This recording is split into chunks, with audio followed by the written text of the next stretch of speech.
Stomp Wrestling fam, let me talk to ya. LA Knight winning the United States Championship would just be the dumbest thing that WWE has ever done, is what I would say if I was an absolute dummy.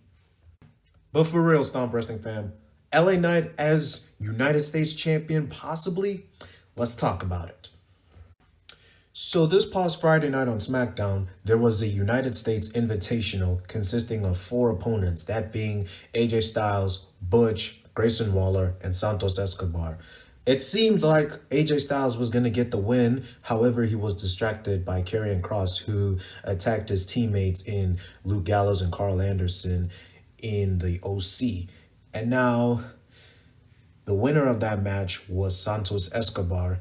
And then towards the show, LA Knight cut a promo saying that everybody is going to be calling him United States Champion when it's all said and done. Now, I know many of us were rooting for LA Knight to become Mr. Money in the Bank at some point, but in all honesty, I think him winning the United States Championship is literally the best thing going for him. I'm not even going to lie to you. Because let's be real with ourselves, I would much rather have LA Knight become US champion rather than LA Knight fail to become world champion by having a failed cash in. Now, sure, was I upset that LA Knight didn't win Money in the Bank? Absolutely. But I protested and I thought Damian Priest winning Money in the Bank was the safest choice in my opinion. And I'm sure many of us can agree with that right now. I don't know if you can agree with it if you're salty. So, yeah. So let's talk about the possibility of LA Knight becoming United States Champion. It is crazy where LA Knight was over a year ago, because over a year ago he was repackaged as Max Dupree. It doesn't sound right. It just doesn't sound right saying that. And many of us thought that, oh my days, WWE are actually gonna bury Eli Drake. There's no way. But thankfully, one bald-headed cerebral assassin repackaged Maxine Dupree as the well-known and more popular L.A. Knight. Yeah. And yeah, throughout the past 9 months, LA Knight was slowly built and he's been gaining a lot of popularity, and everybody is saying, yeah, yeah, yeah, yeah, yeah, yeah, every single day. Like even I'm saying it right now. Yeah. Now, there were a few mishaps when LA Knight was being promoted on the roster, such as the whole Bray Wyatt fiasco that happened earlier this year. And thank God it did not spoil LA Knight's momentum. And also the fact that he didn't have a WrestleMania match. Yes, I am still salty that LA Knight did not compete at WrestleMania or have anything to do, Triple H. But, it's all water under the bridge now, because LA Knight has not lost his momentum. Everybody is still cheering him. He's still being promoted heavily on the main roster. And it looks like WWE are slowly going to give him a United States title run. And honestly, I feel like that is the best thing going forward. And it is crazy because WWE were trying to promote him as a heel, but LA Knight just thought, fuck it. Let me just make myself a babyface and have niggas cheer me all the time. And it's working like a freaking charm because he's charismatic, his promos are very good, and also his in-ring work is very good also. And also, under the Triple H regime, Midcard titles are being showcased heavily. I mean, look at what Gunther has done with the IC title. He's on his way to becoming the longest reigning Intercontinental Champion in WWE history. And I hope to God that happens. And also, look at what Wesley's doing in NXT with the NXT North American title. I mean, he's even got a match against Mustafa Ali in the next 2 weeks. And he's been defending that shit, the NXT North American title, like a boss. And he's been doing well also. But it's also a thing of, when LA Knight wins the United States title, what's gonna happen? Is he gonna Is he going to be a fully pledged babyface? Is he going to convert back to being the cocky heel? What's going to happen?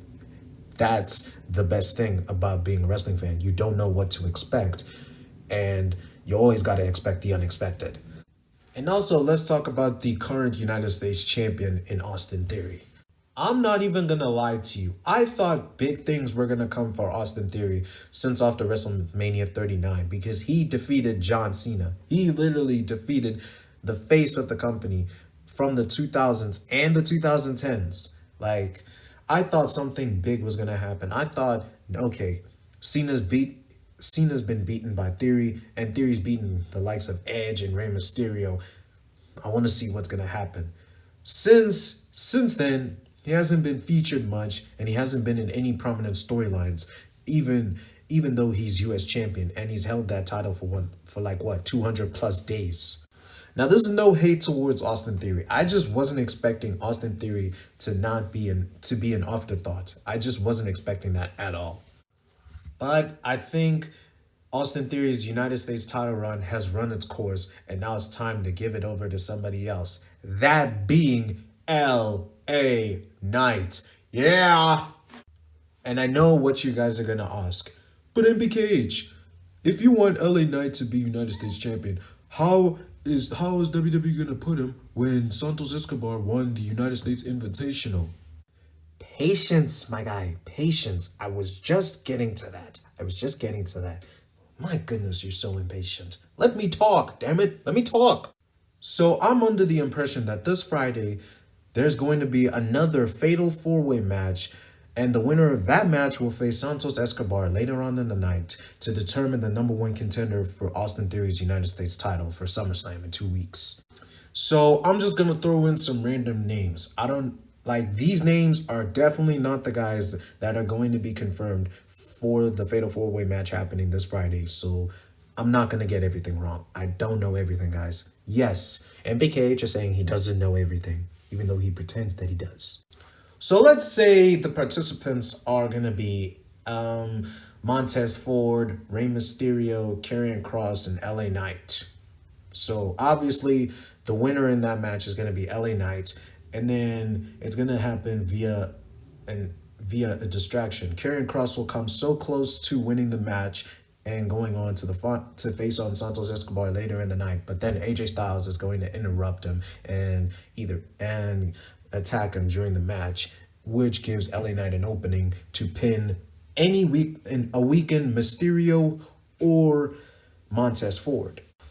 LA Knight then wins the match and proceeds to face Santos Escobar later on in the night by defeating him and having a stare down with Austin Theory, cementing that he is now the #1 contender for the United States Championship. And let me just say this.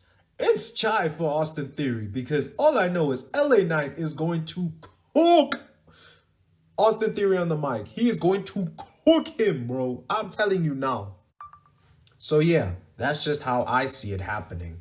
So let me know, guys. Do you think I was talking a bunch of bullshit in this video? Do you agree with everything I'm saying? If you do, you're cool. If you don't, you're full of shit. But anyways, guys, as they say, all good things must come to an end. But this doesn't have to be the end you see of one MPKH on this channel. So if you did enjoy this video and you want to see more of me or the other Stomp Boys, please hit that like button, hit that subscribe button, and hit the bell icon to be notified when your favorite Stomp Boys appear next on your screen. It could be me, it could be WrestleDrop, it could be BeanieBoy, it could be all three of us, it could be the two of us, it could be anybody. Just tap on now. Tune in to Stomp Wrestling. And don't forget to follow us on all our social media platforms on TikTok, Instagram, and Twitter. Links are in the description below, and also every Stomp Boy's individual profiles. So go give each and every one of us a follow, and also follow Stomp Wrestling for more info on the wrestling world. So yeah, that was it from me, guys. And as I'm going to end this off by saying, drink some water, stay safe, peace.